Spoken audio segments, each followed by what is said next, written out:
I'm Sarah. I rented an old McDonald's. Luckily, the equipment was still in good condition, so I just had to do some minor cleaning, and I can open my store tomorrow. While cleaning, I heard a strange noise. I followed the sound and found a Ronald McDonald statue. I'm so lucky. Kids love Ronald. I'll put it in front of the store. I'm sure it will attract a lot of children. Opening day was a huge success. We were open until 11 p.m. Everyone was exhausted, so I decided to work the late shift.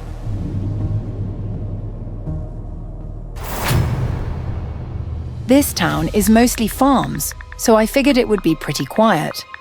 I was just sitting there, scrolling through my phone, when I heard the order bell. I went to the counter, but there was no one there. Maybe I heard it wrong. Just as I was about to close the window, a blood-red message caught my eye. More childish pranks? This town isn't as peaceful as I thought. I had just sat down when the bell rang again, urgently. Someone was trying to mess with me already. I stood up angrily and was about to confront whoever was doing this when it appeared in front of me. Exactly. It appeared because I had shut all the doors of the sales booth. Get out of here! She looked scary, but she was just a little girl, right? Are you hungry? Can I help you? Aren't you scared of me?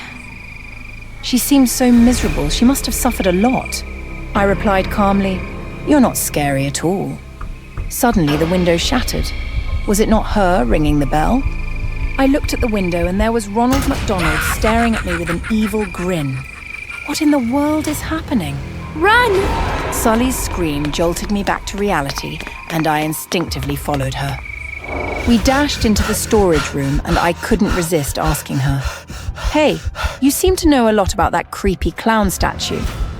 She didn't respond, but floated up, sending a crate crashing to the floor. There, before my eyes, was a crate of files, full of the store's dark secrets. The clown statue is haunted by Sean. He's the one who hurt me. He would put on a Ronald McDonald costume, and since my dad was always busy, I'd come to the store alone. Sean would always treat me. One day, Sean said he would take me home instead of my dad. I went with him, but we went farther and farther, and it got darker and darker. I tried to escape, but he held me tight. I was terrified. He hurt me so badly that my soul left my body. I knew right then that I was dead. My dad thought Sean had hurt me, but he couldn't find any proof. So my dad killed him right here in front of the store. So my dad went to jail, and that guy, Sean, possessed the clown statue and started haunting me. I couldn't believe the reason this store was closed was so terrifying. Just then, the storage room door slammed shut with a bang. "Sully, don't worry, I'm here for you." The door was kicked open, and the creepy clown appeared with a sinister laugh. He wasn't a friendly clown anymore. Inside him was a monster. You sick bastard! I won't let you hurt anyone else. Even though I smashed its head in, the clown statue didn't seem to care. Its smile was so taunting. The clown could even control broken bricks. I didn't see that coming. I could only cover my head. Are you okay? I'm fine. This statue is going down. I'm going to crush this evil statue and make that pervert Sean disappear forever. I turned him into dust. Let's see if he can come back. Finally, the clown was completely defeated. Sully ran to hug me. Now she can finally rest. To give Sully's spirit peace, I called the police to the spot where her body was buried. As she wished, I also asked her father to come and claim her body. Finally, after 23 years, her body was found. Seeing the old man, her father, sorrowfully holding his daughter's body, my heart ached. This was the last comfort for him. He finally got to meet his daughter. I did a good thing, didn't I? Thank you so much, Sarah. Goodbye, Sully.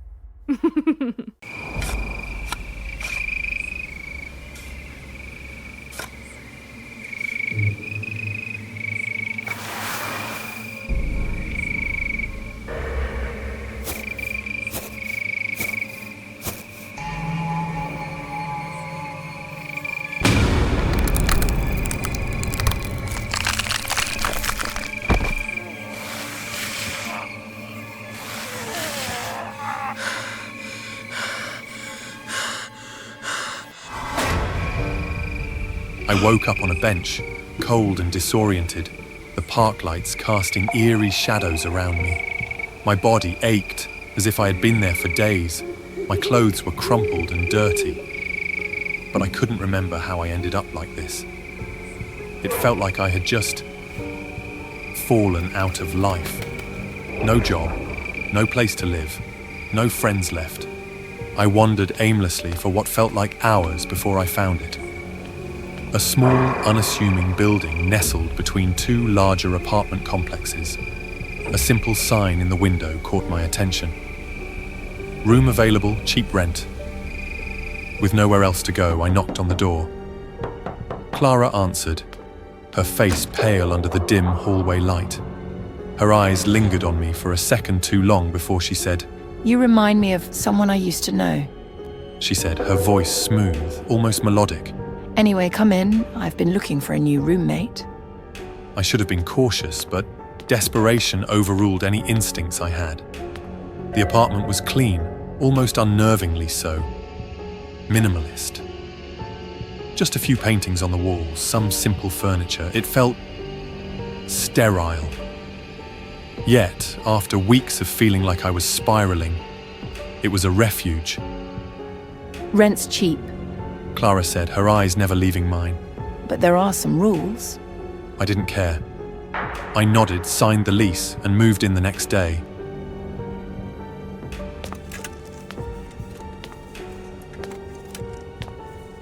The second day, I found a list of rules taped to the fridge. No guests after 1 a.m. Never go into Clara's room. Do not move or touch any of the paintings. The rules seemed odd, but nothing too out of the ordinary. Clara was quirky. Sure, but she was kind enough. She laughed easily, made dinner for us sometimes, and the place was quiet. Peaceful, but there was something off. An undercurrent of tension that I couldn't shake. Strange things started happening. One night I left a dish on the kitchen counter, and the next morning I found it tossed on my bed.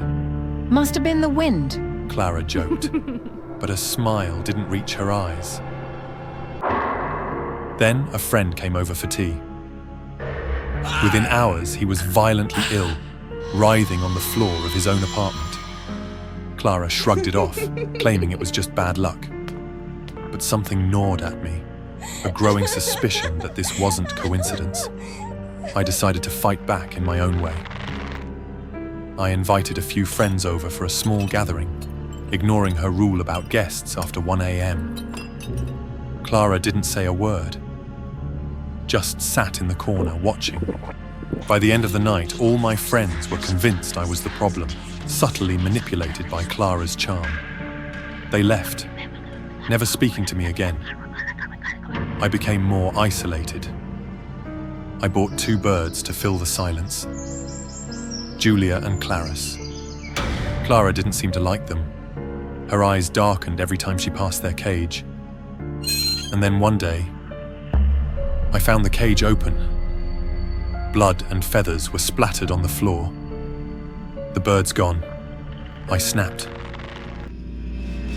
I waited until Clara left the apartment one afternoon before I did the one thing I was explicitly told not to do. I entered her room. The air inside was thick, suffocating. Candles sat half-melted on the floor, surrounding books written in languages I couldn't read. And then I saw them. Drawings, dozens of them, pinned up across the walls. All of me. In each drawing, my eyes were charred black, my mouth filled with writhing insects, my body distorted in grotesque ways. My hands trembled as I stared at the images.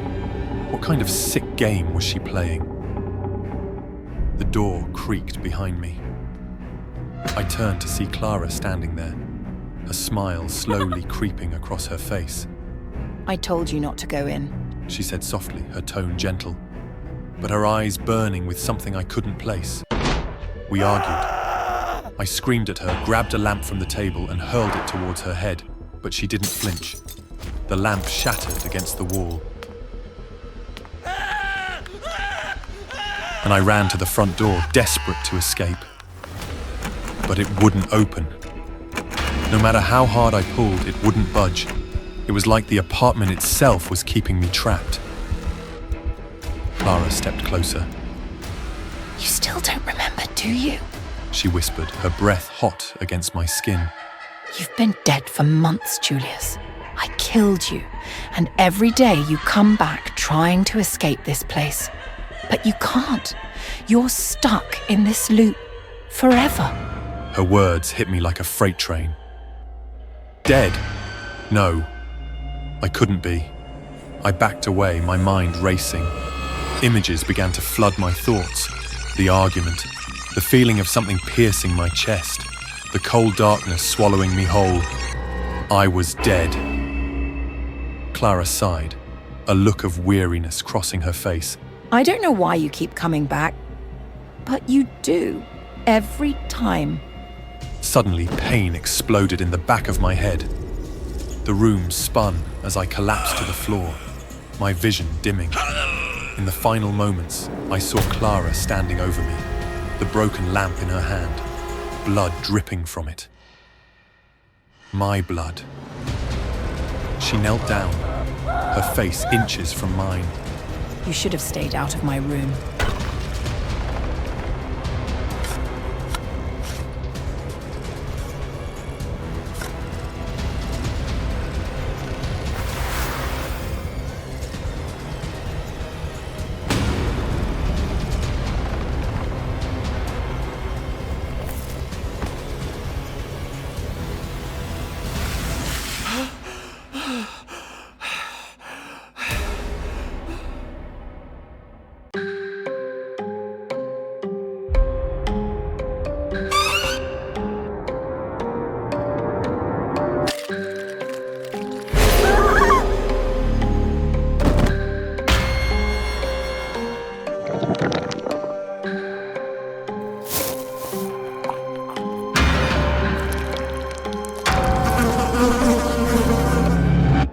I had been searching for her for what felt like a lifetime.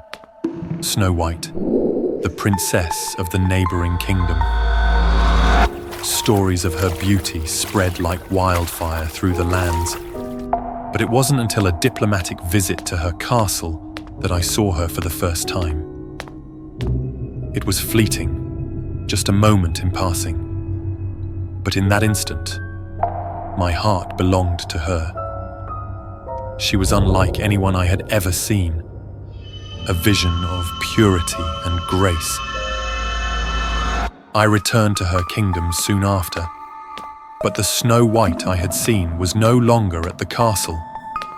I heard whispers from the servants, rumors of an evil queen and a terrible curse. They said Snow White had fallen under the spell of the queen's dark magic and had disappeared, her fate uncertain. Dead or alive, no one knew for sure.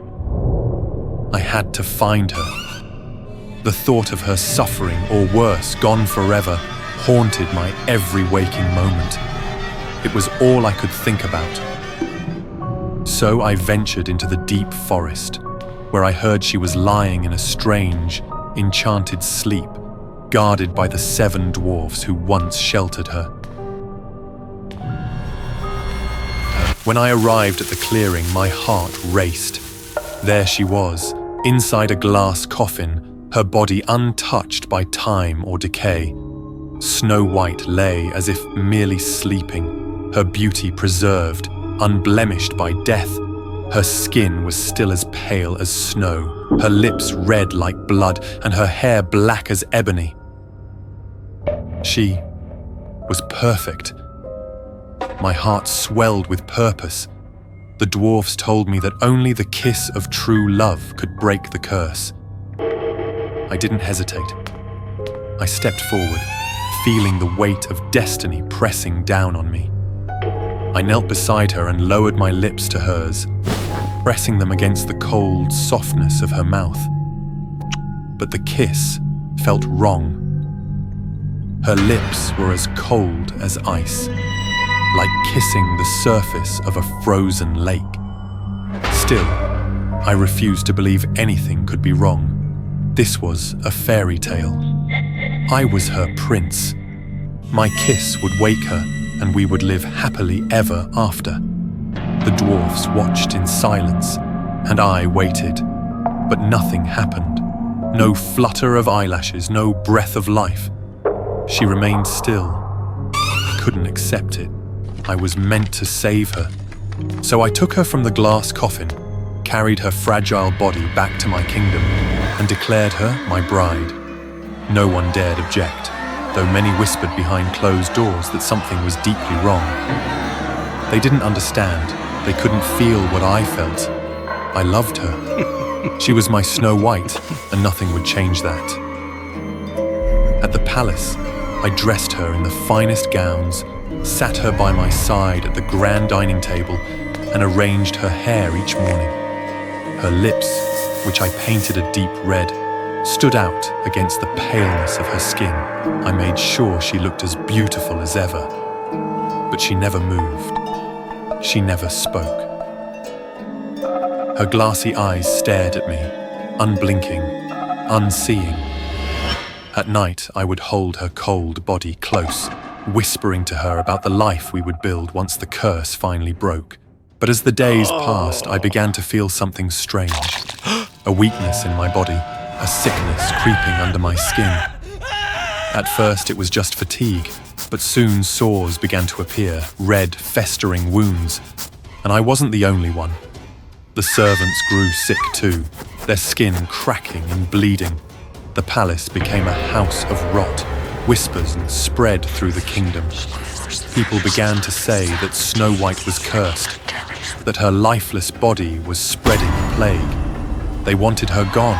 They feared her, called her a harbinger of disease, and demanded that she be destroyed. But I couldn't let them take her from me. She was my princess, my bride, and I loved her more than anything. Yet, as my body weakened and the sores multiplied, I could no longer stand against the growing mob. One night, they stormed the palace, dragging Snow White's lifeless body from her bed. I screamed at them to stop, but my voice was weak, barely more than a rasp. They took her deep into the forest and built a pyre. I couldn't let my Snow White suffer like that. I pushed myself from the bed, ignoring the pain tearing through my limbs, and ran after them, the world spinning around me. By the time I reached the clearing, flames were already licking at the edges of her gown. The heat was unbearable, but I couldn't stop myself. I rushed into the fire, ignoring the screams of the villagers. Snow White lay in the center of the inferno, her face still calm and beautiful despite the flames consuming her. I reached for her, pulling her into my arms, but as I held her, her body began to disintegrate. Her perfect skin crumbled into ash beneath my fingers, her beautiful face turning to dust. The harder I clutched her, the more she fell apart, until all that was left of my Snow White was a pile of grey, lifeless ash. In the end, all I could do was hold on to the ashes of my beloved, even as the flames consumed me.